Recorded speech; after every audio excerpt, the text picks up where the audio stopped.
Hello,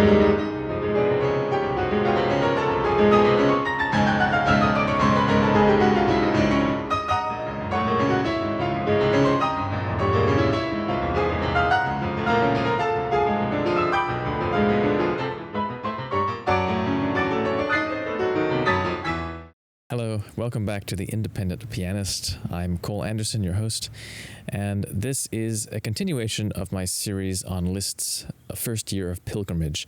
This is actually the second to last video in that series. I have only one more piece after this to complete the entire set. This piece, Orage, or The Storm, is arguably the most taxing set of the collection, although perhaps Vele Doberman, the piece that immediately follows this one, is more challenging in terms of control, interpretation, and the overall scope that's required to really pull it off in performance. This piece, though, Orage, it usually gets a bit of a bad rap among Liszt's pieces. I've heard it referred to as bombastic, and people oftentimes seem to regard it as a kind of technical tour de force, in which Liszt was attempting to assert his superiority over his contemporaries. This is actually completely wrong. The final version of this piece actually was composed after Liszt had already given up concertizing and competing with other pianists anyway. And although this piece is extremely difficult to play, the idea that purely mechanical considerations were an inspiration for its composition is patently absurd if you've taken a close look at the score and at what Liszt has provided for us. Instead, it has a very powerful emotional bass, but that bass is kind of a dark one. He's dealing with very dark emotions, very powerful emotions, despair, terror, anger, all these sort of things that are in every human being, but, you know, they're kind of the dark side of human nature. There is also kind of a single-mindedness to the construction of this piece. It's basically monothematic. Every element of the piece points towards this same kind of emotional direction. It's very concise, it's stunningly well created, and its effect is overwhelming. The key to Liszt's poetic ideas is naturally to be found in the poetry that he's provided. Almost every piece in this collection has some kind of poetic or literary reference.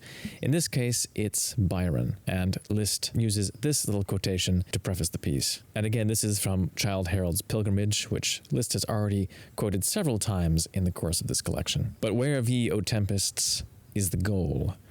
Are ye like those within the human breast? Or do ye find at length, like eagles, some high nest?" So it's not hard to interpret this. The storms of the natural world are likened to the storms within the human soul, that dark side of every human being that I was just mentioning. The last line, "Do you find at length, like eagles, some high nest?"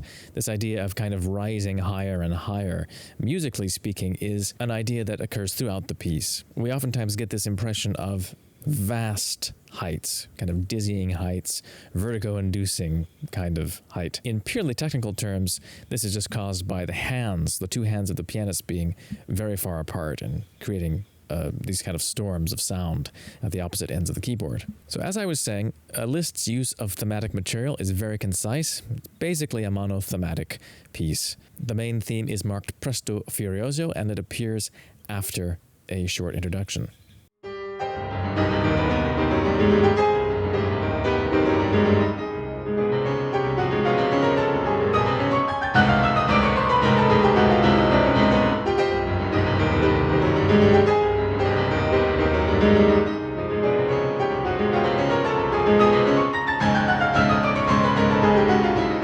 So if we take this main theme apart, though, we can see that it has several melodic motives associated with it.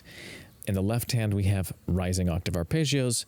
In the right, we have an octave leap that opens the theme and a prominent dotted rhythm. And then at the end of each phrase section, we have this cataclysmic descending chromatic scale in octaves with cluster chords in the left hand. As far as I know, this might be the first occurrence of cluster chords like this in Western music. I'm not absolutely certain about that, but it's the first example that I really can think of off the top of my head. It's an amazing effect also from a technical standpoint. The pianist manages to play 6 notes with one hand by using the thumb to play 2 white keys at the same time. So all of these melodic motives that I just outlined are to be found in concentrated form in the prelude to the piece. The prelude begins with an arresting leap, It continues with a rising chromatic scale, kind of like the chromatic arpeggios in the left hand that are going to come up in the main theme, but these rising chromatic scales are kind of abortive. Then there's a prominent dotted rhythm. This is a presentiment of the dotted rhythm in the main theme.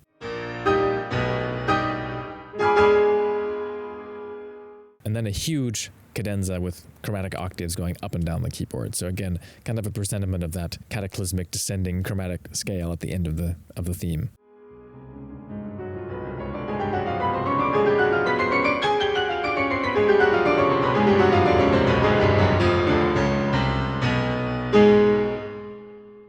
There are several qualities about this theme and this piece that I think are oftentimes missed in performance, and that might also be why it kind of gets a reputation as being a little bit of empty bombast. If you look closely at Liszt's notation, you'll see that he marks a very unusual but very striking pedaling for the main theme.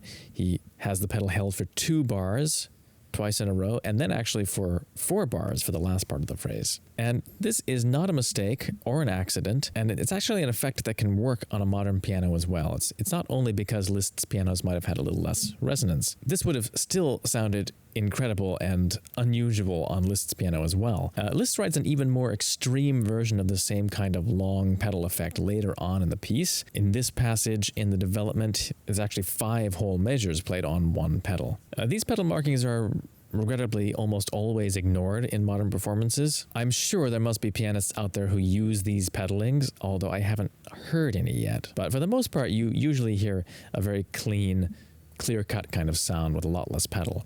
So in this second passage in the development, it usually sounds kind of like this.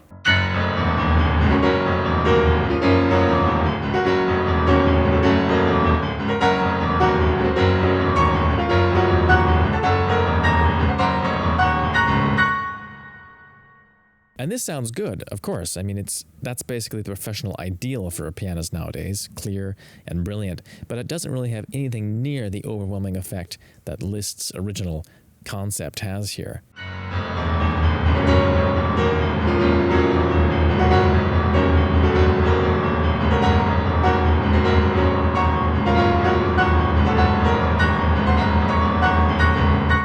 I don't think Liszt was very interested in professionalism or cleanliness at this point. He was no doubt inspired in this kind of long pedal marking by the ones that are found in Beethoven's music, although in the case of Beethoven, it's usually a pianissimo, a very soft effect. Here, Liszt is using it to create this kind of overwhelming torrent of sound. So to make this effect really work, you have to trust the markings. You have to really play fortissimo in both hands as loud as you can, with the pedal down all the way through, and not too fast. I mean, Liszt marks for it to be at a slower tempo, but I think many people let their fingers run away with them. But if the tempo is slow enough and you play loudly enough that you can kind of cut through the haze that the pedal creates, it generates this incredible abyss of sound. And as the tones kind of multiply and multiply, the piano sound kind of turns into this huge tidal wave that just sounds like it's going to crash over us and totally overwhelm the listener. It's so incredibly powerful. So it's always astonishing to me that anyone would ever want to go back to the clean and clear way of playing this passage after experiencing the sound that was Liszt's idea. But I think probably we're just too used to taking this kind of clarity of sound for granted to be willing to take that risk. I think this pedal marking will work, as I said, basically on any piano. So if you do find that the sound is too muddy and you're really doing everything you can already to counteract that, don't change the pedal more often. Instead, you just have to press it down a little less deeply. A nice half pedal or a third pedal will probably do the trick absolutely perfectly. It's actually not oftentimes appreciated how unnecessary a full pedal actually is most of the time. Very rarely do you actually need to use the full resonance that the pedal can give. Usually a kind of half to 3/4 pedaling is more than enough. In the opening theme, it creates a similar effect, this kind of whirl, torrent of sound. It also helps to divide the phrase. So you get 2 bars, and then the last part with a longer pedal. So you can really hear the sentence structure that's going on here. Just by the way, this is also very similar to the long pedal effect that Liszt uses in the first theme of the Dante Sonata. This is another one which far too many pianists ignore to the great detriment of the music. That one's an even longer one, of course, but equally incredible in effect. Liszt also marks a very careful difference of articulation in this first theme. So the first 2-bar phraselets are marked to be played kind of in short bursts to match the pedaling. So 2-note slur, staccato accents. But then you'll notice the next 4-bar phrase is all in one slur and has a long crescendo leading to the high point. And this is also usually ignored. You usually just hear it all played loud. So the pedaling helps, but it's also very important to emphasize the crescendo. I like to drop the dynamic a bit at the start of the crescendo and avoid too much of a vertical attack on each chord when you have this long slur. So no matter where the music goes, it's a fairly concise piece, but this basic idea of a rising chromatic line is actually in the background in most parts of this piece. So it's kind of like this rising tide of anxiety or fear or dread or something. So for example, in this climactic passage with alternating octaves, which has a very striking sound, it's an unusual way to use alternating octaves. He's outlining diminished seventh chords here. But underneath the texture, there's a rising chromatic line kind of hidden away.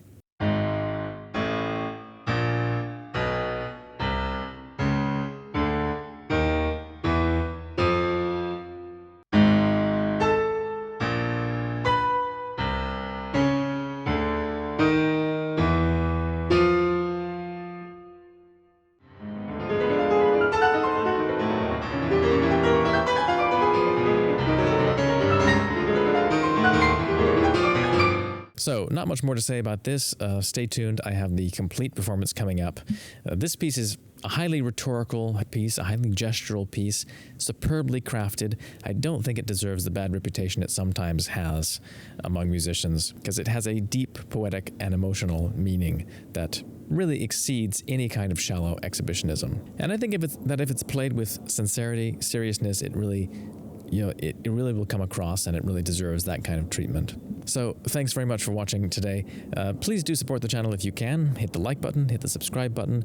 Support me on Patreon, patreon.com/independent pianist. Also, if you're interested in hearing me live, I am playing a concert in the Bay Area at the San Francisco Conservatory of Music on November 5th at 7:30 p.m. in the Caroline Hume recital hall. So if you can come to that, that'd be great to see all my fans in the area there. The concert will be live streamed, so if you can't make it in person, then feel free to catch the live stream. But otherwise, please just stay tuned. Next week we'll have some more great music, some more great conversations. So take care and keep practicing.